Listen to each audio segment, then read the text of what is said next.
Thanks for joining us from the Ohio AgNet, the voice you know with the news you trust studio, sponsored by Grain Equipment Company, where innovation meets execution. I'm Morgan Anderson. 40 degrees outside and sunny. The wind is making it feel cooler at about 37 degrees. Sunny conditions will continue for the rest of the day. Our low for tonight is 28 degrees. Let's take a look at your agricultural headlines for today. Uncertainty grows as tariffs take effect. The U.S. Department of Agriculture says it's too soon to determine how President Trump's new tariffs will affect farmers. Secretary Brooke Rollins noted the full impact may not be known until late summer or fall, particularly for row crops now being planted.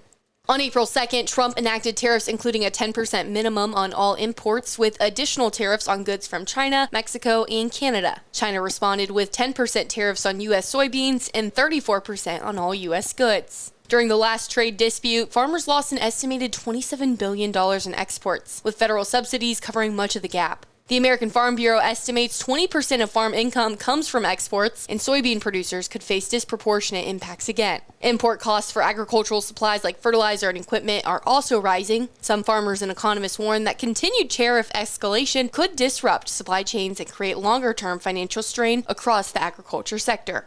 Meanwhile, China is to impose a 34% tariff on U.S. goods April 10th. China's finance ministry announced a 34% tariff on all U.S. imports starting on Thursday, following new tariffs imposed by President Trump earlier this week. The ministry called the U.S. measures, quote, inconsistent with international trade rules, end quote, and warned of global supply chain instability. The tariffs deepen tensions between the two countries, with U.S. agricultural exports, especially soybeans, at high risk. U.S. ag exports to China fell 14% in 2024, continuing a multi-year decline. Markets responded sharply, with stocks falling and Treasury yields dipping below 4%. We'll be right back after this update from our very own Joel Penorwood. It's time for another season of our Between the Rows program. Updates through planting, growing, harvest around Ohio. Making this year's program possible is Seed Genetics Direct. Business with a handshake, not a 3-year contract. More information at seedgeneticsdirect.com. Let's meet our Between the Rows farmers, starting with Jade Newton of Preble County. My family farms corn and soybeans, and then we've got hogs as well, so we're diversified in that sense. As she looks back to lessons learned from 24, she remembers farmers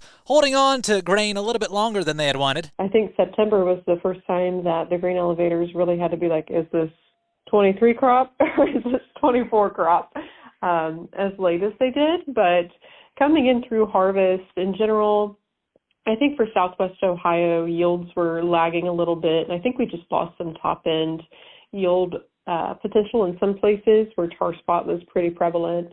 Now, across the board, I've heard guys say they had great yields and no concerns, but then across the road from that guy, they had about a 40-bushel decline in corn yields. Joe McCandlish hails from Fairfield County. Farm background, I do focus a lot. We have club lambs right now, kind of my big thing that I do.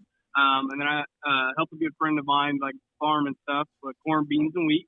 The drought really kind of put a damper on everything and really put a kind of a negative mindset into a lot of farmers out of last year and even kind of going into this year. And I kind of stress the importance going into this year. I know talking going from 24 to 25 is I try to tell these guys, and even for myself, is you got to have a really positive outlook. Dale Miller of the Wayne and Holmes County area looks back to last year. It was fairly spotty. I mean, within the same county, northeastern Ohio was probably better than southeastern Ohio as far as there was a little bit more rain, but it was still very dry at times. But within the same county, you may have one area that got good rain and other areas that didn't. So, I mean, you in 2024, you had guys that were hitting close to their record yields, and then you had other producers that was considerably off of their normal yield because of the dry weather. And Doug Dirkscheide of Wood County. Farm together with my two brothers. We farm about 2,000 acres, then custom farm for a neighbor, another roughly 500 more. Plant corn, beans, wheat. My younger brother has cattle operations, so we plant some forages. We'll be pretty heavy corn this year just because we think there's more potential for corn than maybe soybeans here this year. We've got some dirt here, kind of, right where the home farm is. It's more like it's a black loamy sand that really produces corn pretty well. So most of this is going to get corn back to corn this year. And, we're a little heavier on wheat this year also than we were a year ago. The full Between the Rows update online today at ohioagnet.com. I'm Joel Norwood reporting. Thanks, Joel. Now let's recap how the markets closed, brought to us by Seed Consultants. Simply better performance. Online at seedconsultants.com. May corn up 4.5 at $4.69. December corn down a quarter at $4.45 3/4 cents. March corn down 1.5 pennies at $4.58. May beans up 9 3/4 at $9.92 3/4 cents. November beans down 3 1/4 at $9.77 3/4. January beans down 3.5 at $9.91 1/4. July wheat up 3.5 cents at $5.54. September wheat up 4 1/4 at $5.68 3/4 cents. And December wheat up 4.5 cents at $5.90 3/4 cents. Those were your closing markets for today. Thanks for joining us. This is the Ohio AgNet.